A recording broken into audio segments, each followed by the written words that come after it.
A capacitor C1 of capacitance 5 microfarad is charged to a potential of 30 volts using a battery. The battery is then removed and the charged capacitor is connected to an uncharged capacitor C2. ये C1 दिख रहा है ना, ये C1 है ना. Okay, चलिए भाई साहब, यहाँ पे हो गया आपका C1 और ये हो गया आपका C2. Okay, of capacitance 10 microfarad as shown. When the switch is closed, ये वाला स्विच जब क्लोज किया जाता है, charge flows between the capacitors. At equilibrium, the charge in the capacitor C2 is how much? चलिए फटाफट फटाफट, जेई मेंस का सवाल है, क्विक क्विक, जल्दी जल्दी.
हो गया, done done done done done.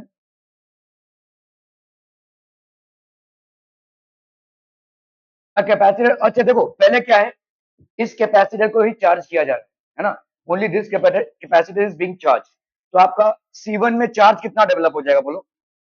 Q अगर हम लें तो ये हो जाएगा आपका कितना, C1 इंटू वी, है ना. C1 की वैल्यू कितनी है भाई साहब, 5 माइक्रोफेरेड, और V की वैल्यू यहाँ पे कितनी है, 30, है ना. कैपेसिटेंस इज चार्ज, तो ये हो गया आपका कितना भाई साहब, 150 माइक्रोकूलम. Are we clear. ये हो गया आपका माइक्रोकूलम चार्ज, इसमें किसमें, C1 में. अब आपने क्या किया, बैटरी को डिस्कनेक्ट कर दिया, वोल्टेज सोर्स गया, ठीक है, इन दोनों को कनेक्ट कर दिया है अभी आपने. तो अभी आपका वोल्टेज सोर्स क्या होगा, जो इनमें वोल्टेज पाइल अप होगा, है ना. तो आपका यहाँ पे वोल्टेज कितना हो जाएगा, देखो तो अभी आपका इक्विवेलेंट कैपेसिटेंस कितना हो जाएगा बोलो. इक्विवेलेंट कैपेसिटेंस नहीं है, दे विल बी पैरेलल और इन सीरीज. नहीं, पैरेलल में हो गया ना, ये पैरेलल में हो गया ना, तो आपका इक्विवेलेंट कैपेसिटेंस कितना हो जाएगा, 5 माइक्रोफैरेड. 5 माइक्रोफैरेड, ये इक्विवेलेंट कैपेसिटेंस हो जाएगा आपका 10 microfarad, so that will be how much, 15 microfarad. ठीक है, ये हो गया इक्विवेलेंट कैपेसिटेंस. ठीक है, इक्विवेलेंट कैपेसिटेंस. तो आपका वोल्टेज अभी कितना हो जाएगा, चार्ज, टोटल चार्ज आपके पास कितना है, दोनों का, इसमें तो C2 में तो कोई चार्ज है नहीं भाई साहब, C1 में चार्ज है. ये चार्ज टोटल है और ये इक्विवेलेंट कैपेसिटेंस है. तो वोल्टेज आपका कितना आ जाएगा, Q is equal to CV होता है. ठीक है, तो V इज इक्वल टू भाई साहब क्या हो जाएगा, V is equal to Q by C. तो आपका हो गया यहाँ पे voltage 150 microcoulomb upon 15 microfarad, that is how much, 10. ठीक है, तो ये हो गया आपका 10 वोल्ट का वोल्टेज हो गया. अभी आपसे पूछा है कि C2 में आपका कितना चार्ज हो जाएगा at equilibrium the charge in the capacitor. तो कहा Q2 will be equal to C2 into this voltage which is applicable. अभी ये वाला वोल्टेज एप्लीकेबल हो जाएगा, ना कि वो जो आपने चार्ज किया था. ठीक है, तो यहाँ पे C2 कितना है भाई साहब आपका 10, और यहाँ पे वोल्टेज कितना है भाई साहब, C2 10 है ना, 10 इंटू 10 दैट इज 100 वोल्ट. ठीक है, ना तो होना चाहिए, सॉरी सॉरी, 100 आपका माइक्रोकूलम होगा ना, क्या कर रहा हूँ वैसे, चार्ज है ना. तो आपका ये 10 माइक्रोफैरेड और ये 10 वोल्ट्स है ना, तो ये हो गया आपका 100 microcoulomb. 100 microcoulomb, sorry with the units. ठीक है, क्लियर है भाई साहब, are we clear, 100 microcoulomb. Okay okay okay, चलिए भाई साहब इसको करना फटाफट, कंडेंसर मतलब कैपेसिटर, चलिए फटाफट फटाफट, क्विक क्विक.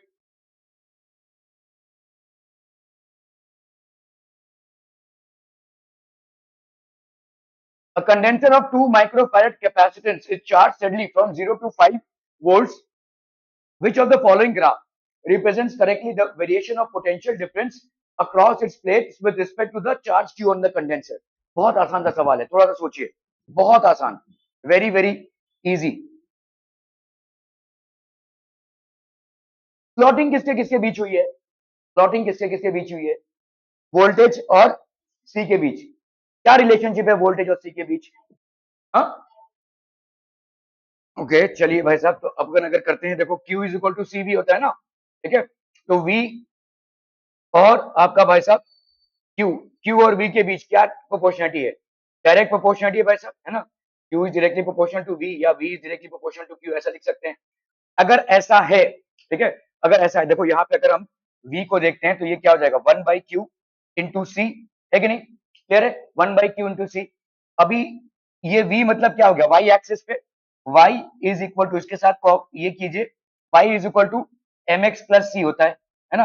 ये आपका भाई साहब, आपने x की वैल्यू है, c की वैल्यू मतलब आपकी m की वैल्यू क्या हो जाएगी, 1/q। और c क्या होता है, y इंटरसेप्ट। अगर आप देखोगे ग्राफ में, अगर आपका ये y और x एक्सिस में प्लॉट किया है, ये होता है आपका y इंटरसेप्ट, जिसको अपन c बोलते हैं। इसका y इंटरसेप्ट कितना होगा, 0।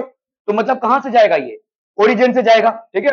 तो this graph will definitely pass through the origin, direct proportionality होगी।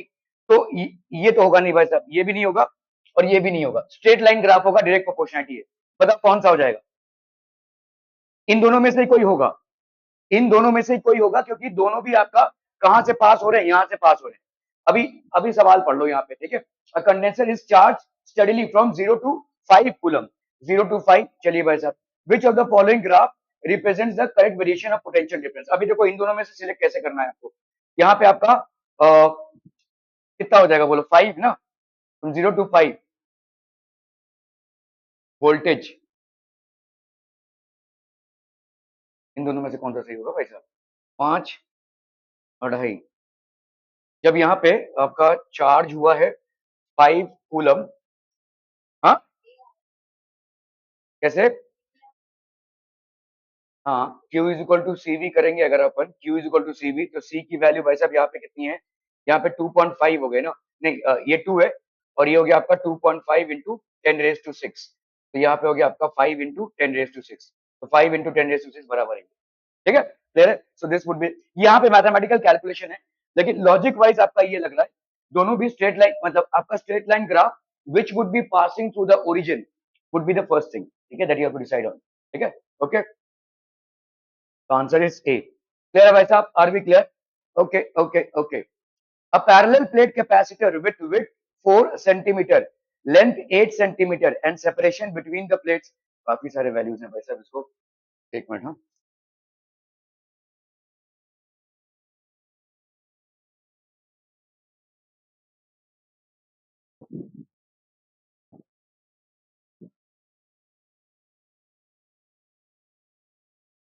इतने मच्छर।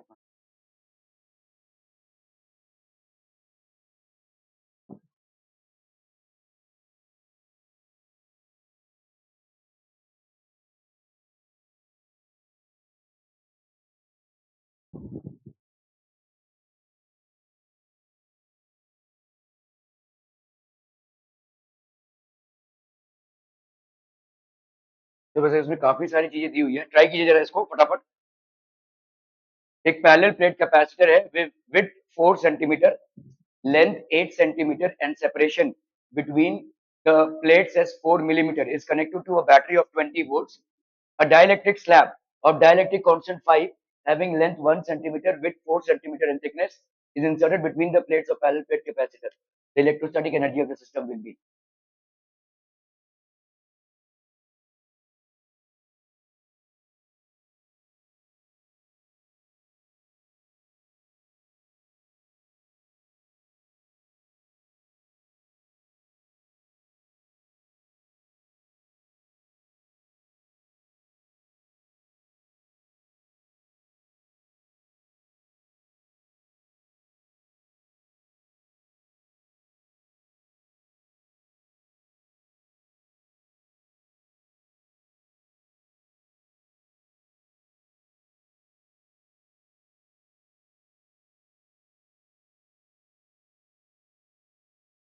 तो देख लो भाई साहब, यहाँ पे कैसा है आपका, लेंथ ब्रेथ एरिया सब कुछ दिया हुआ है। लेट से 3 डायमेंशन में अगर हमने लिया इसको, ये एक पैरेलल प्लेट कैपेसिटर है, parallel plate capacitor with with, ये पैरेलल प्लेट कैपेसिटर है विथ विथ 4 सेंटीमीटर। तो लेट्स से अपन ने विथ ले लिया इसका, विथ 4 सेंटीमीटर, तो मतलब ये हो गया आपका कितना, ये हो गया आपका 4 सेंटीमीटर, ठीक है। तो this is basically how much, 4 centimetre with 4 centimetre length, नहीं ये विथ हो जाएगा भाई साहब, ये लेंथ हो जाएगा, ठीक है। तो लेंथ है आपका कितना, 8 सेंटीमीटर, चलिए लेंथ हो गया भाई साहब आपका 8 सेंटीमीटर, विथ हो गया आपका कितना भाई साहब 4 सेंटीमीटर, है ना। विथ हो गया आपका भाई साहब 4 सेंटीमीटर, चलिए ये हो गया आपका 4 centimetre, length and with 4 centimetre and separation between the plates 4 millimetre. तो मुझे कुछ ज्यादा ही दिखा दिया इसको, चलो खैर यहाँ पे आपका 4 मिलीमीटर है, ठीक है। तो this is how much, separation between the plates is 4 millimetre, ठीक है। ये हो गया आपका 4 मिलीमीटर, ठीक है, क्लियर है, okay. Is connected to a battery of 20 volt, ठीक है। A dielectric strap of dielectric constant 5 having length 1 centimeter, okay, length 1 centimeter, width 4 centimeter, ठीक है, width वही है, and thickness 4 मिलीमीटर, ओके। तो एक डाइलेक्ट्रिक स्लैब को भाई साहब इंसर्ट किया गया है, ठीक है। इसका लेंथ कितना है, अ dielectric slab of having length 1 centimetre, तो लेट्स से यहां तक है, जैसे हमने इधर से इंट्रोड्यूस किया इसको, 1 सेंटीमीटर का लेंथ है, डाइलेक्ट्रिक स्लैब है, ठीक है। और इसका भाई साहब ये क्या है, having length 1 centimetre with 4 centimetre, with 4 centimetre है, और थिकनेस इसका वही है, थिकनेस भाई साहब वही है।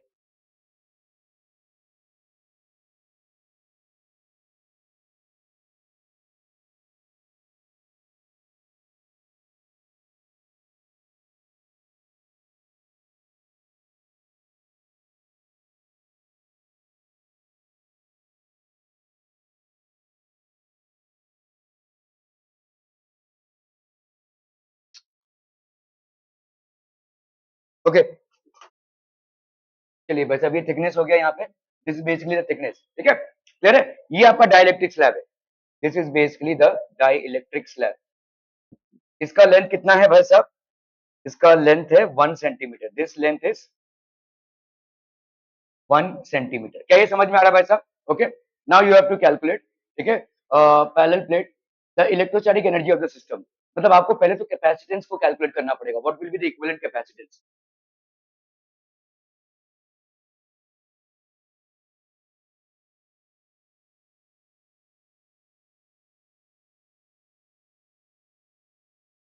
ये दोनों कैपेसिटर्स क्या है, सीरीज में है या पैरेलल में है, हाँ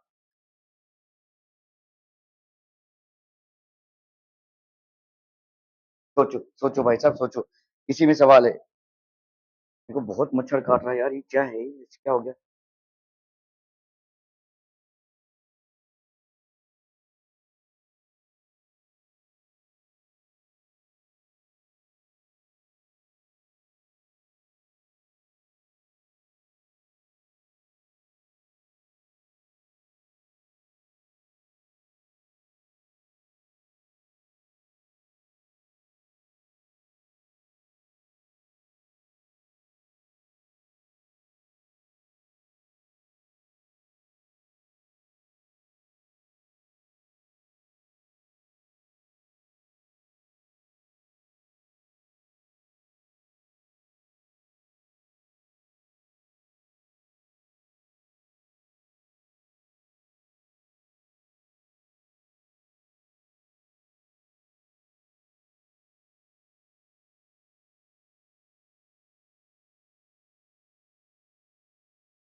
अरे हुआ।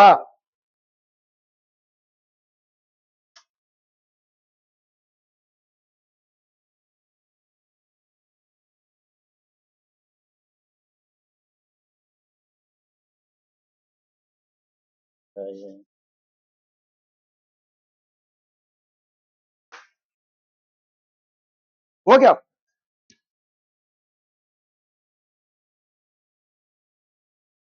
हाँ जी, ये क्या हो जाएगा बोलो, ये what are these capacitor, series और पैरेलल?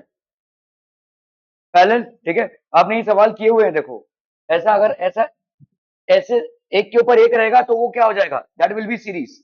ये वाला भाई साहब आपका हो जाएगा पैरेलल, तो ये पैरेलल हो जाएगा, इसका मतलब आपका इक्विवेलेंट कैपेसिटेंस कितना हो जाएगा, C1 प्लस C2, ठीक है।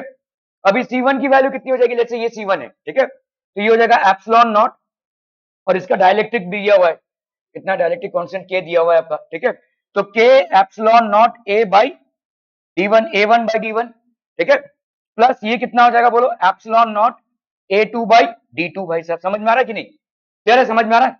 ये वाला प्लस ये वाला करना है आपको, और ये के एप्सिलॉन नॉट, के की वैल्यू डाल, तो यहाँ पे एप्सिलॉन नॉट को बाहर निकाल सकते हो, ये डी1 हो गया, यहाँ पे कितना हो जाएगा बोलो, के की वैल्यू कितनी है 5, A1 की वैल्यू कितनी हो जाएगी भाई साहब, A1 मतलब आपका area, what will be the area,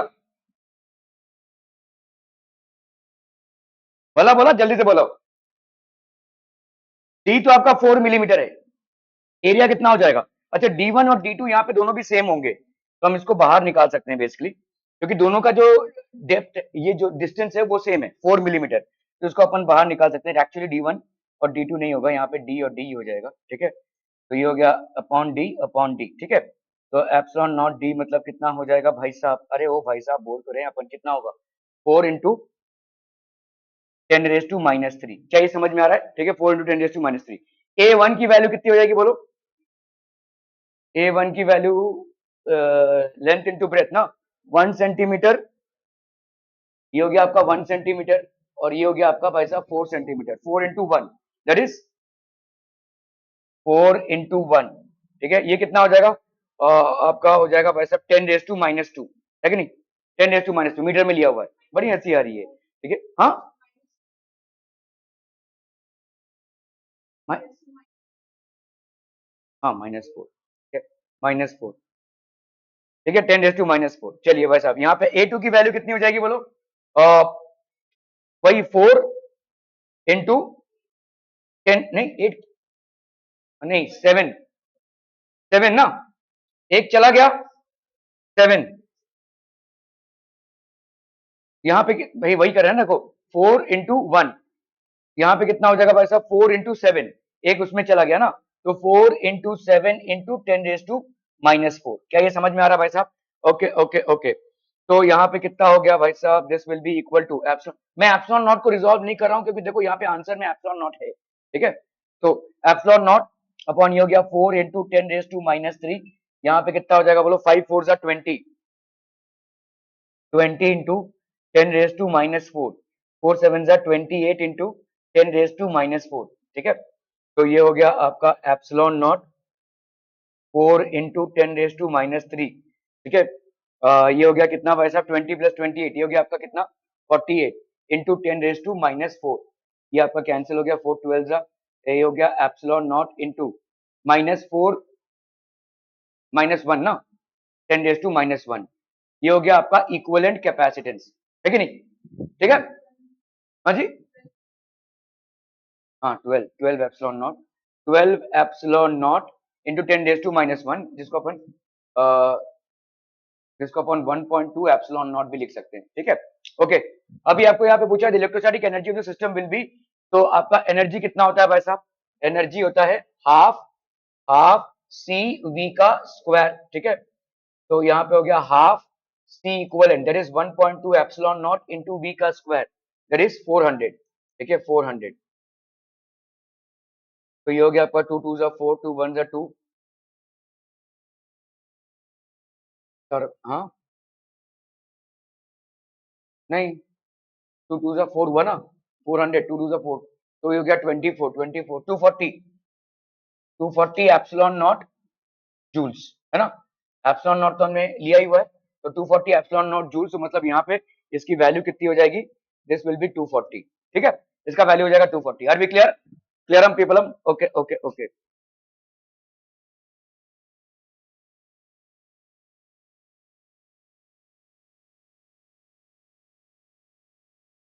240 epsilon naught, ठीक है।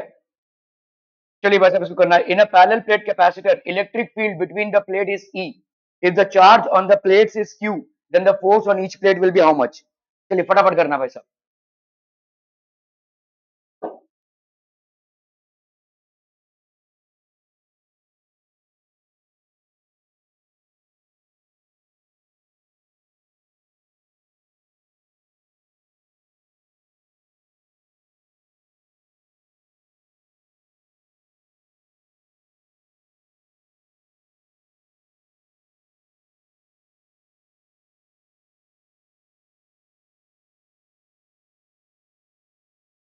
तो तुमने उस दिन बोला क्या था, energy stored per unit volume,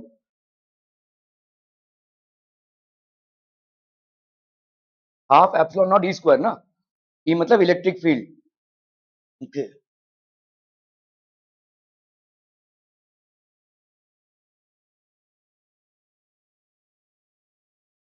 MSCT का सवाल है भाई साहब, ओके ओके ओके।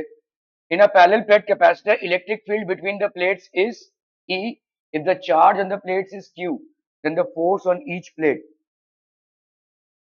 यहाँ पे देखो, अगर अपन करते हैं ना, देखो एनर्जी, एनर्जी बेसिकली क्या हो जाएगी, अगर हम देखो एक एक छोटा सा वॉल्यूम लेते हैं, देखो अगर F इंटू डी एक्स है ना, अगर समझ लो दो प्लेट्स हैं, इसको अपन ने ये किया या कम किया, तो what will be the force, force into dx हो जाएगा ये एनर्जी, ठीक है। डीएक्स मतलब एक स्मॉल डिस्टेंस से हमने उसको बढ़ाया है या कम किया है, so what will be the work done, work done will be force into dx, ठीक है।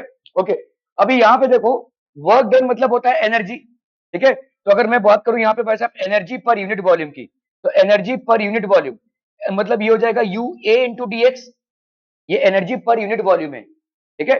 तो ये वॉल्यूम से कट जाएगा भाई साहब, तो ये आ जाएगा एनर्जी, ठीक है। भाई साहब देखो अगर मैंने डी एक्स से जो डिस्टेंस है दो पैरेलल प्लेट कैपेसिटर्स को, उसको बढ़ाया या कम किया, ठीक है, तो उसका वॉल्यूम भी कितना होगा, डीएक्स से ही बढ़ेगा या कम होगा, क्योंकि ए तो कांस्टेंट है भाई साहब।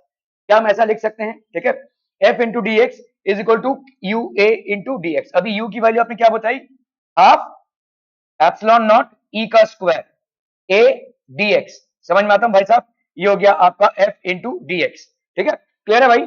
Are we clear on this one?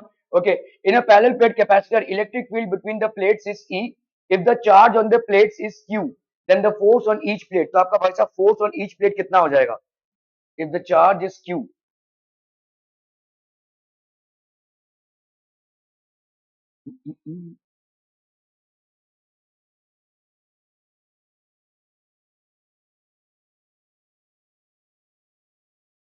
इतना तो होगा भाई साहब,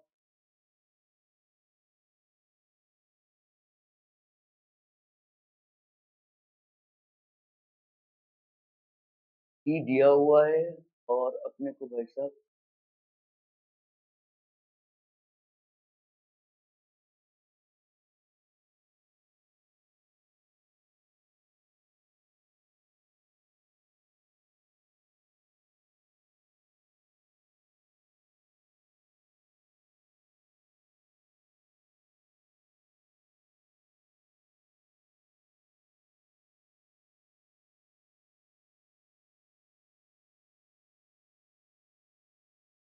तो गड़बड़ हो रहा है कुछ भाई साहब।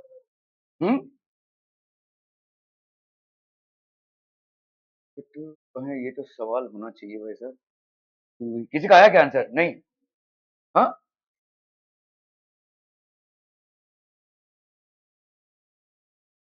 ठीक है, यू ए, यू की वैल्यू तो वही है भाई साहब, हाँ, सही है आपका।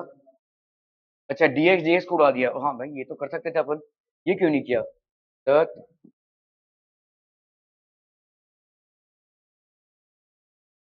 ठीक है भाई साहब, ये तो उड़ा सकते हैं, ये डीएक्स और डीएक्स उड़ गया, तो एफ हो गया कितना आपका, half epsilon naught E square by E square into A, है ना। ओके, कैपेसिटर और क्या किया है भाई साहब इसमें?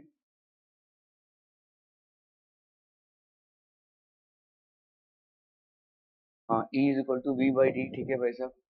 एप्सिलॉन नॉट ए ई मतलब वी बाई डी, ओके ठीक है। ई स्क्वायर को, ओके सिंपल है, ठीक है।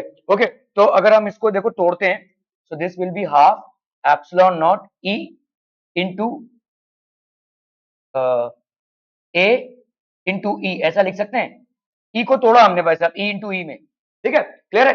ओके, अभी हमको मालूम है भाई साहब डीवी बाई डी एक्स क्या होता है। डीवी बाई डी एक्स होता है भाई साहब ई, या अपन बोल सकते हैं v by d is equal to e. और तो अपन यहाँ पे इसको लिख सकते हैं हाफ एप्सिलॉन नॉट, एक ई के जगह पे अपन क्या लिख सकते हैं, वी बाई डी इंटू ए, ठीक है। और ये हो गया भाई साहब आपका ई, ठीक है। तो फिर से फंस गया भाई साहब अपन, इज द इलेक्ट्रिक फील्ड, ये हो गया आपका half epsilon naught a by d into v into e, है कि नहीं। तो ये हो गया आपका हाफ एप्सिलॉन नॉट, ये हो गया आपका capacitance C, we into e, ठीक है। और भाई साहब आपका क्यू क्या होता है, सी वी, ठीक है। तो सी क्या होगा भाई साहब आपका क्यू बाई वी, इसको अपन क्या लिख सकते हैं, half into q by v into v into e, ठीक है। तो ये v और v कैंसिल हो गया, तो ये हो गया आपका हाफ q इंटू ई, ठीक है, half q into E which is what, force.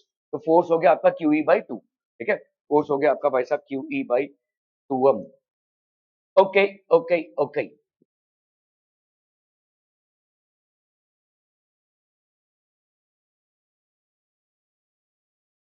चलिए भाई साहब इसको करना, if the charge on the capacitor is increase by two C, the energy stored in it increases by 44%, the original charge on the capacitor then is how much. चलिए फटाफट फटाफट, charge को to सी बढ़ा दिया है।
हो गया, done done done done done.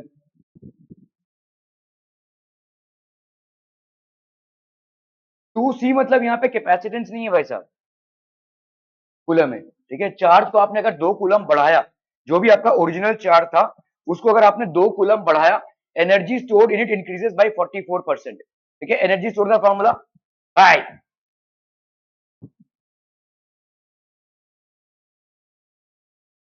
देखो जी देखो इनको,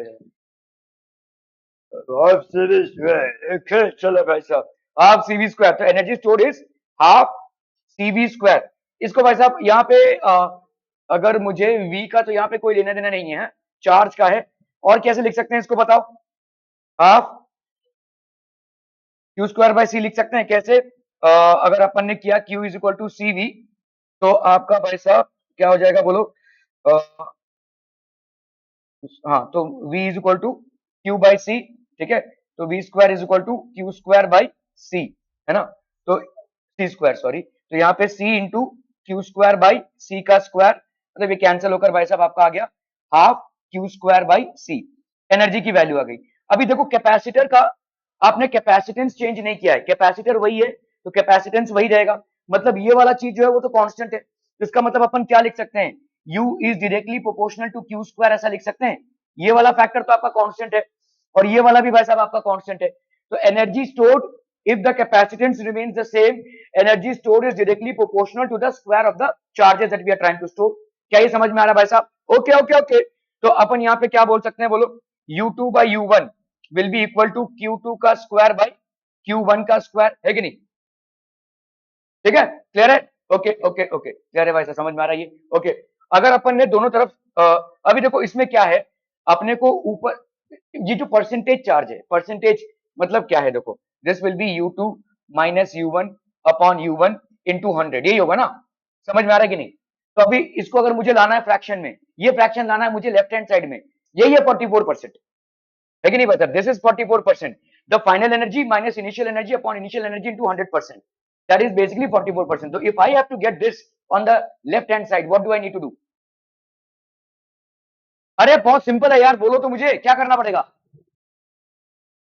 लेफ्ट हैंड साइड में मुझे ये लाना है, अभी ये नहीं बता पा रहे तो मैथमेटिक्स में प्रॉब्लम है भाई साहब, और वो भी 8-9 लेवल के मैथमेटिक्स में तुमको प्रॉब्लम है। अरे कॉम्पोनेंट और डिविडेंड काहे करना है भाई साहब? तुम सिमिलैरिटी में ऐसा करते थे, देखो जब बेसिक प्रोपोर्शनैलिटी थ्योरम यूज करते थे तब ऐसा करते थे। हाँ बोल, बस -1 कर दो ना यार, सिंपल। यहाँ पे थोड़ा दिमाग लगाओ ना यार, यहाँ पे -1 करो, इधर -1 किया तो तुमको इधर भी -1 करना पड़ेगा, है कि नहीं? Q1 का स्क्वायर -1, तो ये कितना हो गया? U2 minus U1 upon U1 is equal to Q2 का स्क्वायर माइनस Q1 का स्क्वायर अपॉन Q1 का स्क्वायर, ठीक है? अब दोनों तरफ 100 से मल्टीप्लाई कर दो भाई साहब, ठीक है? तो ये हो गया आपका U2 minus U1 upon U1 into 100 is equal to Q2 का स्क्वायर माइनस Q1 का स्क्वायर अपॉन Q1 का स्क्वायर इंटू 100 भाई साहब। क्या ये समझ में आ रहा है? इसका वैल्यू कितना हो गया भाई साहब? 44, ठीक है कि नहीं? 44%। अच्छा, अगर हम ये ना करें 100 से मल्टीप्लाई तो कितना होगा? अगर हम 100 से मल्टीप्लाई ना करें तो कितना होगा? 44/100, है ना? ये कितना हो जाएगा? 44/100 हो जाएगा, मतलब 0.44 हो जाएगा। चलिए 0.44, ठीक है, दिस विल बी 0.44। एक काम करते हैं भाई साहब, ये मुझे दिख रहा है, ये 1 को इधर ले लेंगे तो 1.4, हाँ ठीक है। चलिए थोड़ा सा त्रिक, क्योंकि Q2 माइनस Q1 और उलझ जाएगा हमारा, तो चलिए ऐसे करते हैं, ठीक है? अगर हमने भाई साहब यहाँ पे U2 माइनस U1 किया अपॉन U1, 100 से मल्टीप्लाई नहीं कर रहे हैं फिलहाल, इसकी वैल्यू कितनी हो जाएगी? 44/100, मतलब 0.44। और इसको अपन ऐसे ही रखते हैं जैसे था, मतलब कैसा भाई साहब? अरे ओ भाई साहब, क्योंकि अपने को Q2 माइनस Q1 की वैल्यू नहीं मालूम, तो Q2 का स्क्वायर अपॉन Q1 का स्क्वायर -1, ऐसे ही रखते हैं, ठीक है? अब भाई साहब क्या हो जाएगा बोलो? अरे भाई साहब बोलो तो सही, U2 minus U1 upon U1 कितना हो जाएगा? ये 0.44, है कि नहीं? 0.44 का मुद्दा समझ में आ रहा है? 44/100 0.44 इज इक्वल टू Q2 का स्क्वायर बाई Q1 का स्क्वायर -1, इसको इधर ले लिया तो 1.44 इज इक्वल टू Q2 का स्क्वायर अपॉन Q1 का square, taking square root of both sides, ठीक है? यहाँ पे कितना हो जाएगा बोलो? 1.2 is equal to Q2 by Q1। क्या ये समझ में आ रहा है भाई? 1.44 आया, 144 का स्क्वायर रूट होता है 12, तो 1.2 हो गया, तो Q2 की वैल्यू कितनी हो गई? Q2 की वैल्यू हो गई 1.2 इंटू Q1। क्या ये समझ? Q2 की वैल्यू हो गई 1.2 into Q1। Are we clear up on this one people? क्या ये एब्सोल्युटली क्लियर है? Okay, now charge on the capacitor is increase by 2 coulomb. अभी यहाँ पे देखो इसका मतलब क्या है? Q2 जो है वो क्या है? Q1 प्लस 2 ही तो है ना? Charge is increase by 2 coulomb, तो ये Q2 क्या है? Q1 प्लस 2, और इसकी वैल्यू अपन ने अलग से क्या निकाली है? 1.2 Q1। कर लो भाई साहब, इसका कितना हो जाएगा? अगर मैंने इसको इधर लिया तो ये हो जाएगा आपका 0.2 Q1, और ये हो गया 2, तो यहाँ पे Q1 की वैल्यू कितनी हो गई? 2/0.2, तो ये हो गया 20/2, तो दैट इज 10। तो यहाँ पे आपका हो गया भाई साहब, ये पूछा था आपका 10, so this would be the correct to answer. Are we clear on this one people? बोलो क्या बोल रहे हो? द ओरिजिनल चार्ज Q1 पूछा है, समझ में आ रहा है? Are we clear? No doubt? नहीं? 10 कूलम, ठीक है, क्लियर है? ओके ओके ओके, चलिए भाई साहब इसको करना है फटाफट। A 5 microfarad capacitor is charged to a potential difference of 800 volts and discharged to a conductor. The energy given to the conductor during the discharge is, AIIMS का सवाल है भाई साहब। 5 माइक्रोफैरड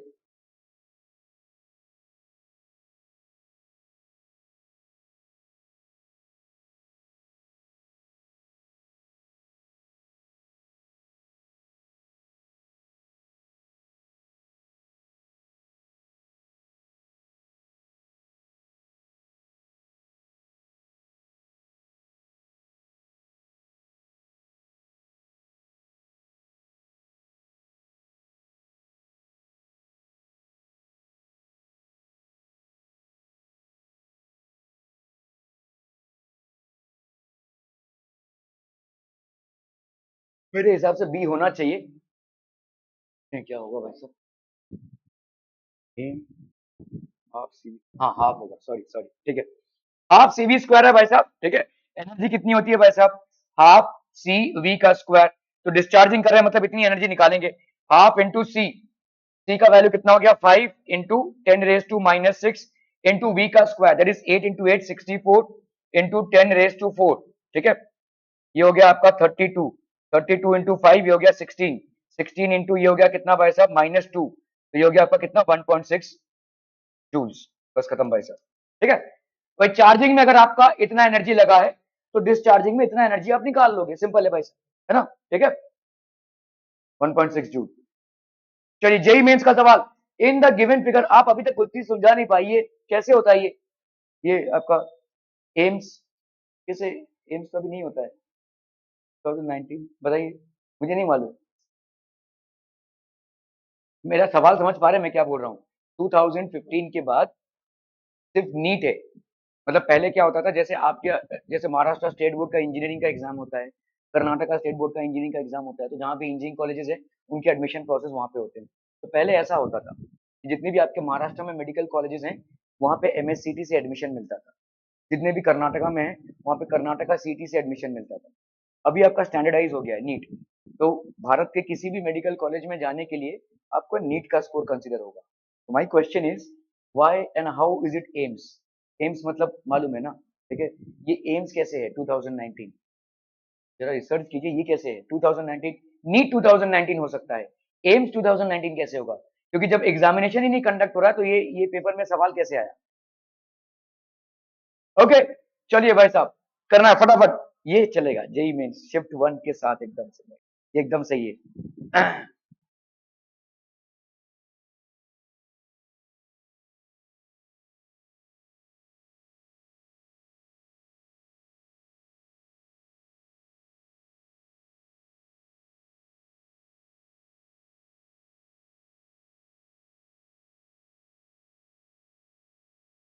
तुम लोग कितने उम्र के थे जब ये नीट का बवाल हुआ था? ये वाला नहीं, जो पिछले साल हुआ, जब नीट एक्चुअली आया था। बहुत सारा डिबेट हुआ था। डिबेट एक था कि नीट जो होगा वो एज पर एनसीईआरटी सिलेबस होगा।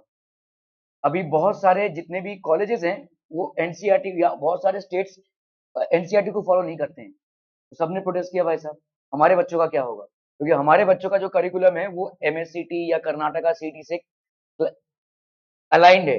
आप बोल रहे हो एनसीईआरटी पूरे इंडिया में। ये बहुत दिनों तक विवाद चला था इसका। खैर अभी तो सब अलाइन हो चुका है, तो कुछ नहीं कर सकते। सारे बोर्ड्स ने भी चेंजेस कर दिए अपने हिसाब से। In the given figure the total charge stored in the combination of capacitors is 100 microcoulomb.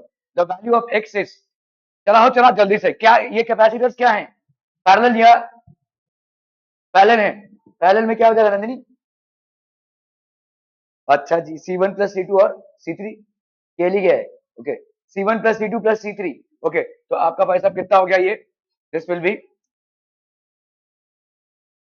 Equivalent capacitance कितना हो जाएगा? C1 plus C2 plus C3, तो ये हो गया आपका 2 प्लस x प्लस 3, तो ये हो गया 5 प्लस x, ठीक है।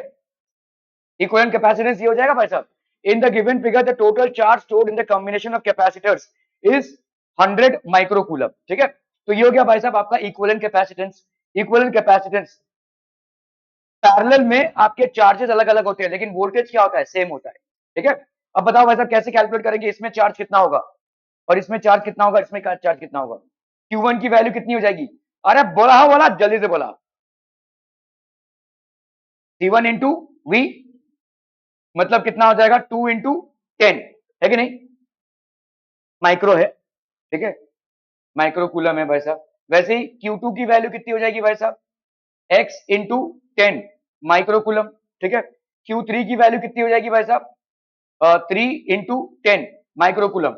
सबका वोल्टेज सेम होगा क्योंकि सबके सब पैरेलली कनेक्टेड है, ठीक है। ओके, तो द वैल्यू ऑफ एक्स, तो द टोटल चार्ज, तो यहाँ पे आपका भाई साहब 20 microcoulomb plus 10x microcoulomb plus 30 microcoulomb, this is the total charge which is equal to how much? 100 microcoulomb. 20 plus ये हो गया भाई साहब 10x, हाँ 10x, तो 20 प्लस 30 ये हो गया 50 plus 10x, is equal to 100, तो यहाँ पे 10x की वैल्यू कितनी हो गई 50, देयरफॉर x की वैल्यू हो गई 5, ठीक है, x की वैल्यू हो गई भाई साहब 5। क्लियर है भाई साहब, are we clear on this one? Okay okay okay. Two parallel plate capacitors C1 and C2 each having capacitances of 10 microfarad are individually charged by 100 volt का DC source. Capacitor C1 is kept connected to the source and a dielectric slab is inserted between its plates. Okay. Capacitor C2 is disconnected from the source and then the dielectric slab is inserted in it. Afterwards, the capacitor C1 is also disconnected from the source and the two capacitors are finally connected in parallel combination. The common potential of the combination would be, चलिए भाई साहब इसको करना है फटाफट।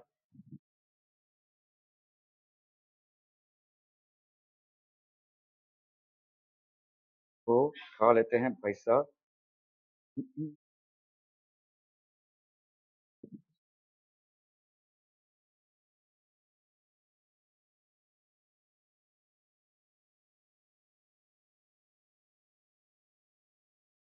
देखो, two parallel plate capacitors C1 and C2 each having this are individually charged by, तो पहले इसको चार्ज किया अपन ने, किसको? C1 को। पहले भाई साहब अपन ने C1 को चार्ज किया, ठीक है। C1 का भाई साहब कितना है? 10 माइक्रोफैरेड। कितने वोल्ट से अपन ने चार्ज किया इसको? 100 वोल्ट से। तो कितना चार्ज आ जाएगा बोलो? Capacitor C1 is kept connected to source and dielectric. अच्छा, चार्जिंग के टाइम पे ही इसमें डाइलेक्ट्रिक डाल दिया गया है और डाइलेक्ट्रिक की वैल्यू कितनी है? 10, तो डाइलेक्ट्रिक कांस्टेंट हो गया आपका 10, तो ऑब्वियसली इसका कैपेसिटेंस चेंज हो जाएगा। तो new capacitance will be how much? KC1 that will be 10 into 10 microfarad, that will be 100 microfarad. क्या ये समझ में आ रहा है भाई साहब? This will B okay. अभी इसको भाई साहब आप 100 वोल्ट से सप्लाई कर रहे हो, तो आपका चार्ज स्टोर कितना हो जाएगा? Q1 की वैल्यू हो जाएगी KC1 इंटू V, तो आपका हो गया भाई साहब यहाँ पे 100, ठीक है, KC1 की value into V that is 100, तो ये हो गया आपका 10,000 माइक्रो कूलम। क्या ये समझ में आ रहा है भाई साहब? This will be Q1। Are we clear? Clear on this one people? Okay. Capacitor C2, अभी देखो capacitor C1 having capacitor C1, ये तो गया। Capacitor C2 is disconnected from the source and then a dielectric slab is inserted in it. इसका क्या हो जाएगा बोलो? देखो कैपेसिटर C2 के साथ क्या हुआ है, ये आपका 10 माइक्रोफैरेड, वोल्टेज 100 वोल्ट। अभी तक आपने डाइलेक्ट्रिक स्लैब को इसके अंदर नहीं डाला है, चार्जिंग आपने की है विदाउट द डाइलेक्ट्रिक स्लैब। एक बार आपने चार्ज सोर्स से डिस्कनेक्ट कर दिया है, तब आपने उसके अंदर डाइलेक्ट्रिक स्लैब डाला है। क्या ये समझ में आ रहा है? तो आपका भाई साहब चार्ज कितना हो जाएगा इसमें? चार्ज कितना हो जाएगा? 1000 कैसे आएगा बताइए? गुड, 1000 कैसे आएगा? C2 into we. आप डाइलेक्ट्रिक को क्यों नहीं ले रहे हैं? क्योंकि डाइलेक्ट्रिक आपने ठूसा है डिस्कनेक्ट करने के बाद, ठीक है, तो इसीलिए आपका चार्ज कितना हो जाएगा भाई साहब? This into this that is 100, तो ये हो गया आपका भाई साहब 1000 microcoulomb. Are we clear on this one people? क्या ये समझ में आ रहा है? ठीक है, okay. Now these two are basically afterwards the capacitor C1 is also directed or finally connected in parallel combination. The common potential of the capacitance of the combination would be how much? Common potential कितना हो जाएगा? आप calculate कीजिए भाई साहब। Q1 आ गया आपका इतना, Q2 आ गया इतना। पैरेलल कॉम्बिनेशन है भाई साहब, तो दोनों का कैपेसिटेंस कितना हो जाएगा?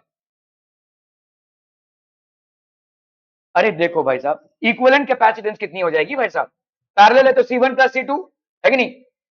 अब ये C1 प्लस C2 कैसे ऐड करोगे? अब ये C1 और C2 क्या होगा? डाइलेक्ट्रिक डाल के। तो अभी इसका कितना हुआ भाई साहब? इसका C1 का बताओ मेरे को वैल्यू कितना होगा? हाँ 100, डाइलेक्ट्रिक कंसीडर किया है तुमने इसका मतलब, ठीक है, KC1। और इसका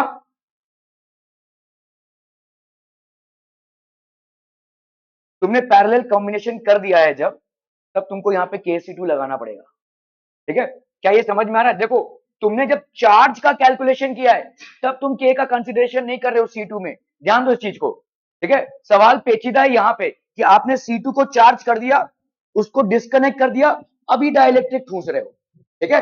तो तुम्हारे चार्ज में कोई फर्क नहीं पड़ने वाला डाइलेक्ट्रिक के ठूसने में, तो चार्ज तुम्हारा वही रहेगा। चार्ज कब हुआ है? जब तुमने डाइलेक्ट्रिक नहीं ठूसा था, तो उसके हिसाब से तुम्हारा चार्ज हुआ है 1000 माइक्रोकूलम। अब तुम डाइलेक्ट्रिक ठूस रहे हो तो इंपैक्ट किस पे आएगा भाई साहब, तुम्हारे कैपेसिटेंस पे आएगा। तुम्हारा कैपेसिटेंस C2 से क्या बन जाएगा, Kc2 बन जाएगा। क्या ये समझ में आ रहा है, are we clear? Now I am talking about the equivalent capacitance of the combination. You have connected C1 and C2 in a parallel way, so your equivalent capacitance will be Kc1 plus Kc2। मतलब कितना हो जाएगा भाई साहब, 100 plus 100 दोनों का ना, दोनों 10-10 के हैं भाई साहब, 100 प्लस 100 तो ये हो गया आपका भाई साहब 200 microcoulomb. Are we clear on this one? तो आप पूरे सिस्टम का अगर वोल्टेज ले लोगे तो यहाँ पे आपसे पूछा भाई साहब कॉमन पोटेंशियल, तो this will be total charge upon total capacitance, total C equivalent कहां पे, हाँ माइक्रोफैरेड, सॉरी माइक्रोफैरेड, ठीक है, क्लियर है? ओके, टोटल चार्ज भाई साहब कितना हो गया आपका 10,000 माइक्रोकूलम प्लस यहाँ पे भाई साहब कितना है 1000 माइक्रोकूलम अपॉन भाई साहब सी, ये कितना हो गया 200 माइक्रोफैरेड, ठीक है। तो माइक्रो माइक्रो सब कैंसिल हो गया, यहाँ पे कितना आ जाएगा 111,000,000 अपॉन भाई साहब 200, ठीक है। तो आपका कितना हो जाएगा 55, ठीक है, 55 volts. Are we clear on this one people? क्या ये समझ में आ रहा है भाई साहब? This would be 55 volts, clear है? So this will be 55 volts. Clear clear clear भाई साहब, पूरा पूरा ओके।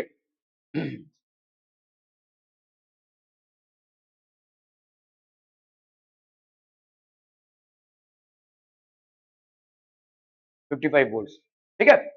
ये क्या है, हाउ, अच्छा, charge, okay. The equivalent need 2021, the equivalent capacitance of the combination. चलिए बताइए क्या हो जाएगा भाई साहब, फटाफट जल्दी से बताना है। तीनों भी सी हैं,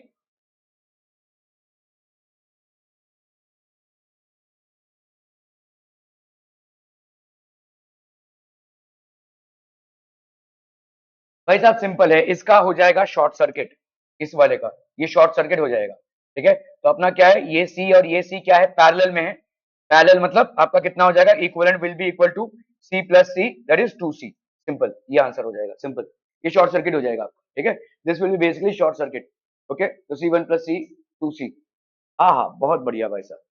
जेई मेंस का सवाल क्या है, a a a a a a a a b b b b b b b b, okay चलिए भाई साहब, क्या ये सीढ़ी बना है। A parallel plate capacitor is made up of stair-like structure with a plate area A of each stair that is connected with a wire of length B as shown. The capacitance of the arrangement कितना हो जाएगा? चलिए फटाफट, JEE mains का सवाल है, quick quick quick जल्दी। देखो देखो देखो, ऐसा देखो, पहला वाला ले लो, पहला वाला कैपेसिटर ए और ए इनका एरिया हो गया, ठीक है। कितना टोटल डिस्टेंस है दोनों के बीच में, ध्यान से देखो, बी बी बी 5B। तो पहले वाले का कैपेसिटेंस कितना हो जाएगा, सिंपल सवाल है भाई साहब। पहले वाले का capacitance C1 will be equal to epsilon naught A by 5B। बहुत बढ़िया भाई साहब। अभी C2 आओ इस पे, A by 1 2 3 epsilon naught A by 3 भी लिख सकते हैं। क्या ये समझ में आ रहा है? इसको इसको देखो, इसको इनके बीच में B और ये B, तो 3B हो गया, एरिया तो वही है भाई साहब। फिर आपका C3, ठीक है, ये कितना हो जाएगा बोलो, epsilon naught A by B, है ना। ये तीनों भी आपके कैसे कनेक्टेड हैं, how are they connected, parallel में कनेक्टेड है, तो इसका वैल्यू कितना हो जाएगा बोलो, how much will be the value, ठीक है। तो ये आपका हो गया भाई साहब कितना, C will be equal to C1 plus C2 plus C3, तो ये हो गया epsilon naught A by 5B plus epsilon naught A by 3B plus epsilon naught A by B। चलो भाई साहब, epsilon naught A by B को अगर हम बाहर निकालते हैं, 1/5 प्लस 1/3 प्लस 1, तो ये हो गया आपका कितना, epsilon naught A by B, ये हो गया आपका कितना बोलो 15। तो 5 3s are 15, 3 5s are 15 plus 1, epsilon naught A by B, 3 plus 5 A 9, 9/15, ठीक है। तो एप्सिलॉन नॉट ए बी ये तो है ही इसमें, तो आपका x का वैल्यू कंपेयर करेंगे तो कितना आ जाएगा 9, बोलो। हाँ हाँ 3 + 5 प्लस सॉरी ये 1 है ना, 5 3 15 करेक्ट। तो ये हो गया आपका कितना, 8 8 + 5 23 है ना, 23/15। तो x की वैल्यू हो गई 23, x की वैल्यू हो जाएगी भाई साहब 23। ठीक है, are we clear? Okay, thank you so much for your most valuable and precious